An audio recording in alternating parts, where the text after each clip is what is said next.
ప్రపంచవ్యాప్తంగా 59 కోట్ల మంది, మన దేశంలో 9 కోట్ల మంది మధుమేహంతో బాధపడుతున్నారని ప్రపంచ ఆరోగ్య సంస్థ వెల్లడించింది.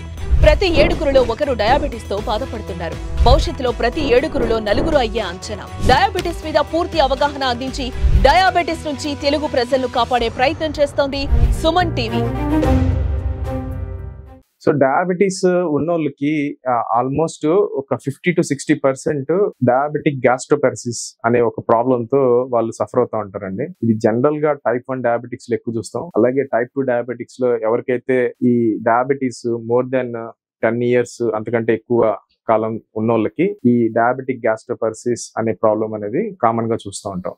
అసలు ఈ డయాబెటిక్ గ్యాస్ట్రోపారసిస్ అంటే ఏంటి? సో మనకి స్టమక్ సప్లై చేస్తా మనకి ఒక వేగస్ నర్వ్ అనేది ఉంటుంది. ఈ నర్వ్ ఈ హై షుగర్ వల్ల డ్యామేజ్ అవడం వల్ల మనకి ఈ స్టమక్ కంట్రాక్షన్స్ రిలాక్సేషన్స్ అనేది సరిగ్గా కాకపోవడం వల్ల డైజెషన్ అనేది సరిగ్గా అవ్వదు. డైజెషన్ అనేది సరిగ్గా కాకపోవడం వల్ల వాళ్ళకి బ్లోటింగ్, వామిటింగ్ ఫీలింగ్, అలాగే మనకి సరిగ్గా న్యూట్రియంట్స్ అనేది అబ్జర్వ్ కాకపోవడము, అలాగే డిఫరెంట్ ప్రాబ్లమ్స్ తో మనకి డయాబెటిక్ పేషెంట్స్ కంప్లైంట్ చేస్తూ ఉంటారు. సో ఇలాంటి వాళ్ళకి మేము జనరల్ గా అడ్వైజ్ చేసేది ఏంటి అంటే కొన్ని డయాగ్నోసిస్ కి కొన్ని టెస్ట్లు ఉంటాయి. అంటే గ్యాస్ట్రిక్ ఎంప్టింగ్ స్టడీ అని, సింటిగ్రఫీస్ అని, ఎండోస్కోపీస్, ఇట్లాగా డిఫరెంట్ టెస్ట్లు ఉంటాయి. ఒకసారి మనం డయాబెటిక్ గ్యాస్ట్రోపారసిస్ కనుక ఐడెంటిఫై చేస్తే మనకి స్టమక్ మొటిలిటీ ఆర్ కాంట్రాక్షన్స్ పెంచడానికి కొన్ని మెడికేషన్స్ అనేది ప్రిస్క్రైబ్ చేస్తాము. అలాగే డైట్ లో కూడా చాలా చేంజెస్ అనేది వాళ్ళకి అడ్వైజ్ చేస్తాం. సో స్మాల్ అండ్ ఫ్రీక్వెంట్ గా ఆహారం తీసుకోవడం అనేది చాలా ఇంపార్టెంట్. మనం తినే ఆహారాన్ని 3 సార్లు బదులుగా ప్రతి 2 గంటలకి 3 గంటలకి కొంచెంగా తినమని చెప్తాము.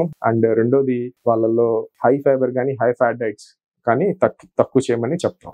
సో ఇలాగ high fibre high fat diets తీసుకుంటే మనకి ఆల్రెడీ డైజెషన్ ప్రాబ్లం ఉన్నప్పుడు ఇంకొంచెం వాళ్ళు ఎక్కువ నాషియా అని బ్లోటింగ్ ఫీల్ అయ్యే అవకాశాలు ఉన్నాయి. సో ఇంతేకాకుండా వాళ్ళకి ఫెర్మెంటెడ్ ఫుడ్స్ లైవ్ బ్యాక్టీరియా ఉండే ఎక్కువ తీసుకోవడము అండ్ లో ఫ్రక్టోస్ ఫ్రూట్స్ తీసుకోవడము, ఈ రెండు ద్వారా మనకి డయాబెటీస్ కంట్రోల్లోకి వస్తుంది. అలాగే మన gut immunity and gut strength కూడా పెరుగుతుంది. చాలా ఇంపార్టెంట్ థింగ్ ఏంటంటే మనం తిన్న తర్వాత వీళ్ళకి మెయిన్ గా అడ్వైజ్ చేసేది 5 నుంచి 10 నిమిషాలు వాకింగ్ చేయమని. సో ఇలాగా కదలడం ద్వారా కూడా మనకి ఇంటెస్టైన్ లో కదలికలు పెరిగి డయాబెటిక్స్ లో మంచిగా డైజెషన్ అయ్యే అవకాశాలు ఉంటాయి. సో చిన్న డైటరీ అండ్ లైఫ్ స్టైల్ మార్పులతో మనకి ఈ డయాబెటిస్ తో వచ్చే ఈ డయాబెటిక్ గ్యాస్ట్రోపారసిస్ కానీ లేకపోతే డయాబెటిక్ డైజెషన్ ప్రాబ్లమ్స్ కానీ ఎఫెక్టివ్ గా ట్రీట్ చేయొచ్చు. మనం వీళ్ళకి హై గ్లైసెమిక్ ఫుడ్స్ ని అవాయిడ్ చేయమంటాము, లో గ్లైసెమిక్ ఫుడ్స్ ని తినమంటాం. సో ఈ లో గ్లైసెమిక్ ఫుడ్స్ ఏంటంటే మనం తిన్న వెంటనే మనకి బ్లడ్ లోకి గ్లూకోజ్ అనేది అబ్జర్ప్షన్ జరగదు.